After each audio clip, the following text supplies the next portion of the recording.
বইবন্দি কথা বাই সালাউদ্দিন সুমনের আজকের আয়োজনে সবাইকে স্বাগতম। এক সময়ের নবীন ও সম্ভাবনাময় লেখকদের যে লেখাগুলো বইয়ে বন্দী হয়ে আছে সেগুলোকে কথা আকারে উপস্থাপন করাই এই চ্যানেলের লক্ষ্য। আমার এই প্রয়াস যদি আপনাদের ভালো লাগে তাহলে পাশে থাকবেন। আমাদের আজকের আয়োজন মোহাম্মদ শাওন হোসেন রাজুর রোমাঞ্চ গল্প দ্বিতীয় কবর। লেখাটি প্রকাশিত হয়েছিল রহস্য পত্রিকা 2010-এর আগস্ট সংখ্যায়। আমগাছের উঁচু মগডাল ভেঙে শক্ত মাটিতে চিত হয়ে পড়ল মিনাজপুর গ্রামের যুবক ইমরান। দৌড়ে এলো সবাই ইমরানের চিৎকার শুনে। আমতলায় হাত পা ছড়িয়ে পড়ে আছে ছেলেটা, মুখটা হা হয়ে আছে, প্রাণপণ চেষ্টা করছে শ্বাস নেবার জন্য। ওর ভূপাতিত দেহটা ধরাধরি করে ঘরে নিয়ে গেল কয়েকজন মিলে। হঠাৎ হেঁচকি উঠে নিথর হয়ে গেল ইমরানের দেহ। সবাই ধরে নিল ও মারা গেছে। শোকের কালো ছায়া নেমে এলো ইমরানদের পরিবার সহ পুরো গ্রামে। মৃতের বাড়িতে কান্নার রোল পড়ে গেল। ঘটনাটা ঘটেছিল সেদিন দুপুরে। মাগরিব বাদ স্থানীয় গোরস্থানে দাফন করা হলো মুর্দাকে। গোরস্থানটা গ্রাম থেকে মাইলখানেক দূরে, একটা বাগানের পাশে। গোসল করানোর সময় কেউ যদি ইমরানের চোখের দিকে লক্ষ্য করত তাহলে দেখতে পেত প্রথমবার চোখে পানি পড়ার সঙ্গে সঙ্গে একবার ওর চোখের পাতা দুটো কেঁপে উঠেছিল। চোখ খুলল ইমরানের। কিছু দেখা যাচ্ছে না অন্ধকারের কারণে। পিঠ এবং মাথার পেছনে প্রচণ্ড ব্যথা অনুভব করল ও। মনে পড়ে গেল আম পাড়তে গিয়ে গাছ থেকে পড়ে যাবার ঘটনা। কারা যেন ধরাধরি করে ওকে তুলে নিয়ে বিছানায় শুইয়ে দেয়। দম ফিরে আসার সঙ্গে সঙ্গে সব অন্ধকার হয়ে যায়। মা বলে ডাক দেয় ইমরান। ওর ডাকে সাড়া দিল না কেউ। আবারও ডাকল, কিন্তু সাড়া পেল না। হঠাৎ ইমরান টের পেল ওর শরীর কাপড় দিয়ে মোড়ানো। ধ্যাত, বিরক্ত হলো ও। মানুষ গাছ থেকে পড়লে তার জামা লুঙ্গি খুলে তাকে কাপড় দিয়ে মুড়ে রাখে নাকি? কৌশলে কাপড়ের জট থেকে হাত দুটো মুক্ত করল ইমরান। তারপর কাপড় টেনে খুলতে শুরু করলো। পেটের কাছে এসে আটকে গেল কাপড়, আর খুলছে না। ধুর, ঝামেলা তো! বিরক্ত কণ্ঠে উচ্চারণ করল ইমরান। টেনে টুনে কাপড়ের বাঁধন ছিঁড়ে গা থেকে ছাড়িয়ে ফেলল কাপড় নামের আপদটাকে। শরীরে হাত বুলিয়ে অনুভব করল ও এখন সম্পূর্ণ নগ্ন। উঠে বসল ইমরান। ডান হাতের কোনোই ঠেকল কবরের দেয়ালে। ভেজা ভেজা ঠান্ডা। কি ওটা? মনে প্রশ্ন জাগল ওর। আলো থাকলে দেখা যেত। অন্ধের মতো দেয়ালে হাত বুলালো জিনিসটা কি বোঝার জন্য। মাটি। বিস্মিত হলো ও। মাটি কেন? বায়ে হাত দিয়ে দেখলো একই অবস্থা, মাটির দেয়াল। অদ্ভুত তো! উঠে দাঁড়াতে গিয়েই হলো বিপত্তি। মাঝপথে মাথা ঠুকে গেল কিছুতে। তীব্র ব্যথা ছড়িয়ে পড়ল মাথা থেকে পা পর্যন্ত। আহ করে উঠল ও।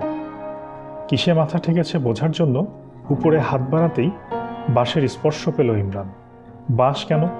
বিড়বিড় করে নিজের কাছেই জানতে চাইল ও। আচমকা মনে উকি দিল একটা ভাবনা। কবর না তো। আবার চারপাশ মেঝে ও উপরে হাত বুলিয়ে নিশ্চিত হয়ে গেল এটা কবর। ভয়ে গলা শুকিয়ে গেল ইমরানের। বুকের ভেতর হৃৎপিণ্ড বাড়ি খেতে লাগলো ডিপ ডিপ শব্দে। শরীর ঘেমে উঠল। পাগলের মতো বাঁশ ধরে টানাটানি শুরু করে দিল ও, কিন্তু একটাও খুলতে পারল না। ধাক্কা দিল সর্বশক্তি দিয়ে। একটু উঁচু হয়ে গেল কবরের চাল। একটা একটা করে বাঁশ নামাতে লাগলো ইমরান। এক পাশের অর্ধেক নামানো শেষ হতেই বাঁশবিহীন অর্ধেক অংশ গলে হুড়মুড় করে কবরের ভেতরে এসে পড়ল চাটাই, ভেজা মাটি আর পানি। ভেজা মাটি আর পানি রাতে বৃষ্টি হওয়ার ফল। পানিতে ইমরানের পায়ের পাতা ডুবে গেল। কাদায় মাখামাখি হয়ে গেল শরীর। পানি কাদার ঠান্ডা স্পর্শে কেঁপে উঠল ও। তবে ভয় অনেকটাই দূর হয়েছে। বাঁশের ফাঁক ফোকর গলে দিনের আলো প্রবেশ করেছে কবরে। কবর ছাউনির বাকি বাঁশগুলোও দ্রুত উঠিয়ে এক করে ছুঁড়ে ফেলে দিল। কবরের মেঝেতে পড়ে থাকা কাদামাখা কাফন তুলে লুঙ্গির মতো করে কোমরে জড়িয়ে এক লাফে উপরে উঠে এল ইমরান। প্রাণ ভরে টেনে নিল সকালের মুক্ত বাতাস। অদ্ভুত এক আনন্দ ছড়িয়ে পড়ল দেহ মনে। এই আনন্দ বেঁচে থাকার আনন্দ। কবর থেকে বেরিয়ে বাড়ির পথে রওনা দিল ইমরান। রাস্তায় দেখা হয়ে গেল ওর পাশের বাড়ির বন্ধু মাহবুব আলমের সাথে। মাটির দিকে তাকিয়ে হাঁটছিল মাহবুব। মাহবুব, চাষ করি, বলে ইমরান। থমকে দাঁড়ায় মাহবুব। ইমরানের দিকে তাকিয়ে ভয়ে বিস্ফোরিত হয়ে ওঠে ওর চোখ দুটো। শিরশির করে ওঠে দেহ। হঠাৎ ঘুরে দৌড় দেয় বাড়ির উদ্দেশ্যে। পিছন থেকে ইমরানের ডাক ওর কানে পৌঁছায় না। চিৎকার দিতে দিতে বাড়িতে আসে মাহবুব।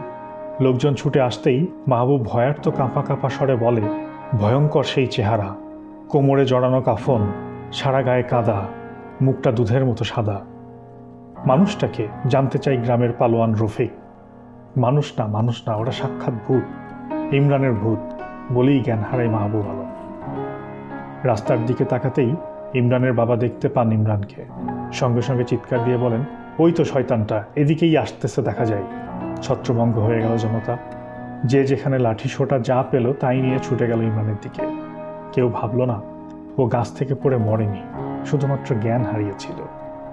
হায়রে গ্রামের মানুষ, দিনে দুপুরে ইমরানকে দেখে ভাবল কিনা ভূত।